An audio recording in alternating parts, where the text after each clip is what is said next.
priznam, evo, sem firčen človek, kar pomeni, da danes, ko sem se vozila, sem gledala, ne, tukaj ljudi ima pripravljene gore sveč za vse te dni, ki prihajajo, ne, govorim seveda o 1. novembru in bojda, da ljudje si celo naštudirajo cel načrt, kam bojo šli najprej, kam, tam, na kakšen način, s kom se morajo srečati, koga se morajo izogniti, skratka, cel načrt in orang logistika. No, jaz bom rekla, da o 1. novembru Britofov pokopališč ne obiskujem, ker se prednikom poklonim na drug način, kar pa sem opazila, pa so seveda gore sveč. Govorimo o gorah plastike in o gorah izgorelega parafina. In navadna sveča, veste, tukaj ni mogoče tukaj nedolžna zadeva. Govorimo seveda o tem, da je to narejeno iz nafte in da ta plastika potem to nekam more iti, ne? To kar ne zgine, ne zgodi se čudež, 3, 2, 1, nič, hopa, tega pa več ni. Zato sem jaz začela razmišljati, ok, v redu, spoštujem ta ritual, ta običaj, ki ga torej ljudje sprejemajo v svojem življenju, ampak, če želite biti malce bolj trajnostni, če želite biti malo bolj ekološki, kakšni pa so načini, kakšne pa so alternative. Torej, alternative neke sveče, ki ne gori zgolj, ne vem, tiste 2-3 dni z nekim voskom, ampak nekaj, kar postaviš, pa ni tukaj uničujoče za okolje, se pravi, ni plastika, ni parafina, nafte in vsega tega. Zato sem se odločila, evo ga, ne, kdor išče, ta najde, da povabim gospod Tatjano, lepo pozdravljena gospod Tatjana Potokar, da povabim vas na en klepet, ker vi ste se pa tudi ukvarjali s tem vprašanjem, ne? Točno tako. Ja, že leta 88 smo zaznali ta problem. 88? Pa jaz sem se rodila takrat. To je zdaj že 27 let od tega. 27 let. Takrat smo dali, prvič na Celjskem sejmu smo predstavili svečo, ki je delovala na baterije 300 dni in potem so se samo menjale baterije in ta svečka se je postavila v lanternice. Tako da še zdaj, če gremo po pokopališčih, je to prisotno. Tako da je res zelo trajen izdelek.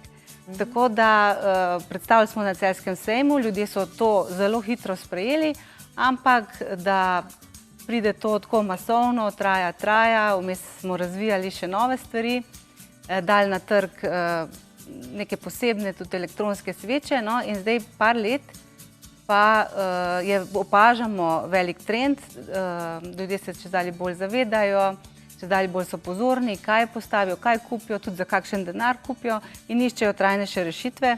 No in pred leti smo dali na trg solarno svečo in Solarno svečo? Solarno svečo, ja. Evo, danes bova torej govorila o tej solarni sveči. Meni se zdi veliko boljša varianta, kakor pa tista klasična. In včeraj glih nekaj sem švignala v trgovino po sol in sem videla tiste navadne sveče, govorim iz plastike, pa iz voskom noter, koliko to 90 centov stane, ne? Nič praktično, ampak ne zavedamo se, kaj vse kupimo in podpiramo s tem nakupom, ne? Ja, v ta namen pač mi zagovarjamo trajnejše rešitve, ki sicer so malo dražje, ampak če pogledamo na dolgi rok ali pa zračunamo, je to v bistvu zelo pocen rešitev. Zelo pocen rešitev in je prihranek. Velikokrat smo govorili že v naši oddaji, gospa Tatjana, točno o tem. Recimo tudi, če kupujemo pocen hrano, na dolgi rok se nam ne splača. Zdaj pa vsak človek bi mogel gledati na dolgi rok, sej verjetno ne bo glih jutri sam pristal na pokopališču, čeprav tudi to ni izključeno, ampak treba je gledati torej trajnostno in na dolgi rok. Se pravi, že leta 88 smo v Sloveniji začeli z nekimi takimi trendi proti nekim takim trajnostnim rešitvam. Zdaj pa solarna lučka. Dajte mi razložiti malo več o tem. Prvo kot prvo, ni iz plastike. Tako je, če pogledamo mogoče to, to je bil prvi model in ker so ljudje tako dobro sprejeli solarne sveče, smo letos dali še nove modele. To so novi modeli iz stekla In steklo je najprej zelo težko, dodatno obteženo, tako da veter lepo stoji. Poleg tega je steklo, ima zelo visoko recikliranost, to se zmelje in potem se na novo uporabi. Naredi nova sveča, vrč, kozarec, lučka, karkoli uporabnega. Na vrhu je velika solarna površina, ta sprejema sončne celice in potem pretvori v elektriko in notri se napolnejo baterije. No, dajmo pogledati tole solarno površino. A ste to kje v tujini dobili idejo? To v tujini že dlje časa prakticirajo? V bistvu je Slovenija zelo znana kot visoka porabnica sveč in iz tega je... Slovenija je znana kot visoka porabnica sveč? Na prebivalca smo v samem vrhu. Tako da že znotraj države je veliko možnosti za izboljšave, za inovacije in pač nekako kot inovativni, kot smo, je solarna sveča bila nekakšna logična posledica. Slovenci smo itak carji, jaz to vsakeč znova ugotavljam. Ok, se pravi, tukaj vidim, da je dejansko, a lahko eno razstavim? Evo, dajmo, tako odpremo in slamca se vidi. Slamca se vidi. Zakaj slamca? Sveča je že napolnjena za 14 dni. V primeru, da jo kupimo danes, ko je slabo vreme, bo ona 14 dni gorela. Če bo dež? Če bo dež, če bo slabo vreme. Ok. Gorela bo po dnevi, po noči, v slabem vremenu, v dežju, v snegu. Potem jo aktiviramo takole. Se pravi, da damo slamco ven? Slamco ven, tako jo aktiviramo in zapremo. Lahko slamco pol nazaj oddamo? Ko gremo iz pokopališča, ne, ker mora biti aktivirana, da je potem sposobne so celice prejeti sončno energijo. In potem rabi 4 ure na dan, da se napolni. 4 ure sonca? 4 ure na dan, ja, rabi sonca, sončne svetlobe, da se napolni in potem gori do 1000 dni. Torej, 1000 dni? 3 leta. Tako da to je res... Se pravi, zdaj daš gor, pa 3 leta sploh ne rabiš več hoditi. Ne rabiš. Samo mogoče malo počistiš, ko pride sneg, da je solarna površina lepo odprta in deluje. Tale se bo zdaj napolnila za cele 3 leta, ker imamo tukaj močno luči tukaj. Pa se pa samo zapre. In to je to? Potem so pa pač različne možnosti. Če so manjši grobovi, pač kupujejo manjše, če so večji, večje, nekaterim so všeč punkice, tako da tle je možnosti polno. Ne moreš vedeti. Solarne sveče. Ja. Veliko bolj ekološka izbira, definitivno. In to je potem to? Ja. In potem gori in gori in gori. Dajte me malo podučiti na tem področju. Jaz tukaj res, kakor sem rekla, jaz za prednike imam čist druge rituale in običaje, sprejmem in spoštujem pa, da ljudje dejansko hodijo na pokopališča in vse te zadeve. S kakšnimi izzivi se srečujejo dejansko? Ja, izzive, ki jih imajo je, mislim, mi vidimo, da dejansko smo narod, ki veliko kupuje sveč, pa še vseeno vidimo, da ljudje niso tako poučeni o vseh teh opcijah, alternativah, ki so možne, da naprimer uredimo grob bolj trajnostno, bolj ekološko z tega vidika.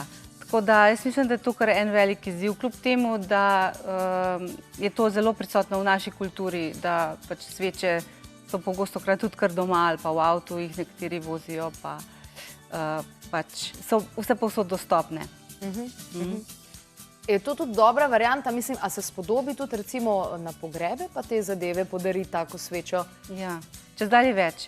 Čezdalje več je tudi, pač tradicija je tudi ta, da pridemo na pogrebe z goro sveč, ampak tudi se ljudje že odločajo za samo eno, samo solarno, pa lepo zavito ali pa je to.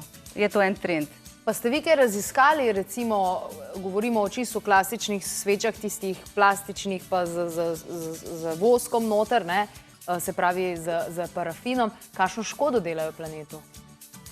Ja, Glede na ta praznik, 1. november, ki je naš kulturni praznik, tradicionalni praznik, pravzaprav družinski praznik, ki se množično odpravljamo, pa potujemo po celi Sloveniji, gremo obiskat veliko krajev, gremo najprej na grobove, prijatelje, pogledamo sorodnike, tudi sošolce, kolege, potem gremo tudi žive pogledati na sorodnike, ki jih dolgo nismo videli. Je z enega vidika ta praznik zelo pozitiven, ker tudi nas spodbuja, da ohranjamo neke vezi. Po drugi strani je pa res, tudi če vsak samo eno svečko prinese, je to kopica sveč. In ker je to obdobje tako kratko in ker to vsi naenkrat počnemo, je to kar okoljski in tudi logistični problem. Tako da to so izzivi. Je pa res, da pač z neko premišljenostjo ali pa neko poučenostjo se tudi to lahko spremeni. Se lahko spremeni. Ja. Kaj pa veter, pa sneg, to so tudi izzivi, s katerimi se srečujejo, ne, ljudje, ki takole hodijo na grobove. Ja, v bistvu zelo je lepo, ko oddamo svečo na grob, pa pridemo tudi čez eno leto, pa še gori. Tukaj ni strahu, da bo, ne vem, jo dež ugasnil ali pa da bo burja odpihnila. Razen če kdo ukrade. Ja, dobro, to. Kaj mu je tukaj všeč. Ja, tako da to. Potem veter smo rekli, ni problem, sneg tudi ne deluje v vseh vremenskih pogojih. Pomembno je pač, da jo aktiviramo, da je naprimer pri solarnih sonca dovolj. Da je sonca dovolj. Ja. Zdaj jaz vidim tukaj takele lukence, ki izgledajo, da so čisto navadne dejansko, ampak kljub temu, da je plastika. Kaj pa recimo, če je ful dežja, pa voda pride noter, voda pa ugasne, kako neha delati? Voda v bistvu je pod takim kotom, da nekako niti ne bi. Če je, imamo tudi en tak sistem, da voda odteče. Aha. Ja, zdaj tamle mogoče ni, ampak... A res? In voda odteče in je spet vse alles good, kot mora biti. Ja. Iz česa je pa tole narejeno? Tukaj le vidimo, se pravi, je tale celica, iz česa je potem to narejeno? To so solarne celice, tle je pločevina in to je zelo enostavno za reciklirati. To je pa pač polipropilen, ki je tudi bolj okolju prijazen. Bolj okolju prijazen. Jaz se obračujem, sam jaz sem firčen človek, hočem imeti odgovore na vsa vprašanja. Verjetno tudi gledalci so veseli zaradi tega. Ja, definitivno. Se pravi, ka mi to po te 1000 dni, ne? Ja. Koliko ima pa navadna sveča? Ja, dan, 2, 5, 7, tako. To je to? Ja. Ok. Ja, tako da, če to preračunamo... Ja, to pa spet ni tukaj pocen niti. Sploh pa največjo ceno itak plača okolje kot tako. 1000 dni, ker sama sebe futra, po domač povedan. In potem, ko jo odvržemo, a moramo, ne vem, kako to potem ločimo? V bistvu v steklo. Steklo pač ima svoje baterije. To je zelo pomembno. Mogoče vsi se nekako pač veliko govori o baterijah, pa kako je to škodljivo. Baterije so prisotne v našem življenju vse povsod. Nenazadnje imamo vsi doma tudi daljince in noter so baterije. Tako da baterije ob pravilnem, da jih pravilno odvržemo, to je zelo pomembno. In potem se enostavno reciklirajo. Tako da baterije grejo posebej, steklo pa posebej. Kje pa je pol baterija? Baterija je noter. V glavi, tukaj? Ne, noter, tle, ko smo aktivirali to. Aha. Ja. Jaz jo zdaj čisto predstavljam. Ja, kar prav. Imaš še tamle en navoj in tisti navoj jo lepo fiksira, da lepo stoji. Da stoji, kakor mora. In da lepo sveti na sredini. Pa vidim, da se da in čisto razstaviti in čisto postaviti. Ja, to je zelo pomembno. Pomembno je, da se sveče dajo enostavno razstaviti, ker potem jih lahko tudi enostavno ločimo. In ločevanje odpadkov, ja, to bom. Ločevanje odpadkov je bistveno. Ja, bistveno, ja. In mislim, da smo v Sloveniji, kar glede tega... Smo pridni. Ja. Kako pa je, a zdaj ločujejo odpadke tudi na pokopališčih? Ja, zdaj baterije in to morajo odnesti, ker tudi baterijo doma ne smemo vršiti kar tako v mešane odpadke, ampak jo moramo nesti nazaj ali v trgovino ali na komunalo, kjer se posebej zbirajo. V bistvu malo več zavedanja, malo več poučenosti, pa malo več napora, ampak nekako moramo to narediti, ne?